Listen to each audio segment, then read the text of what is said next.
Guy Pearce, welcome and thank you for joining us today to talk about your new film, Lawless. Pleasure. We'll start with a question from Simon Kelly.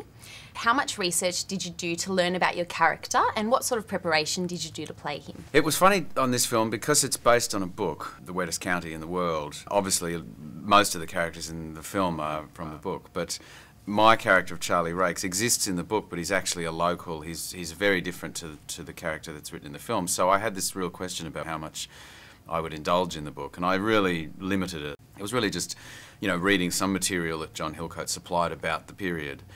And one of the things John talked about was the coming together of the sort of the gangster movie with the Western, and that period in American history where crime that had been sort of out in the sticks and crime in the city really started to sort of meld. From Gareth Abernethy, what's it like to play the bad guy?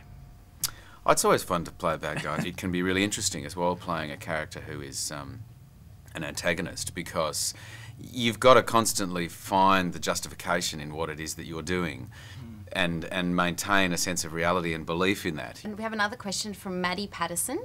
She says that Lawless has such a great cast with Shia LeBeouf, Tom Hardy, Gary Oldman. What was it like being part of such a talented group of actors? So it was really just a wonderful smorgasbord of talent, particularly Tom, I think. I think Shia is fantastic in the film, and Jason's obviously very good as well, but Tom just has an incredible sense of charisma about him. He's just completely engaging, and that's really exciting to watch. So this one's from Matthew Bernardo. What do you think of the themes of Lawless, such as the Prohibition-era and life in the 1920s? There were a lot of people who had very particular thoughts about Prohibition. Some people say that was the real advent of, in the sort of the beginnings of organised crime in America because of the Prohibition era. So it's interesting to sort of speculate as to whether that's true or not. This one's from Dan Goodwin. What did you think of your character's style, hair and makeup in the movie?